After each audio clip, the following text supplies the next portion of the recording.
One major difference that set this project apart is the idea of using one materials for everything from bottom up, from foundation to wall and to the roof.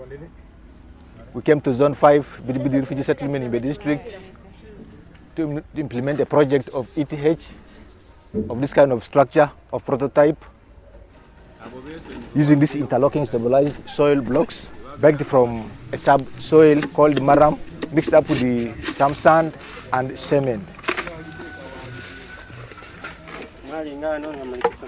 The structure here is durable, long-lasting compared to the other grass-thatched houses in the community.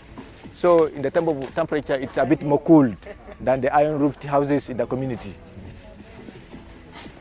Constructing such a project like this project, it can take short period of time. Since blocks we are just arranging them. When you estimate the people in the settlement here, every family does have a hut at home where they do sleep in. That hut consists lots of pieces of trees which are being cut during the construction. But according to the environment protection, when we are to go this kind of structures, there is no need of cutting even a single tree during the process. If there is access for ETH and the HYD to collaborate together to provide some machines to the community, to get the youths being trained on the process of making blocks, a little bit good for the community to adopt the system of construction.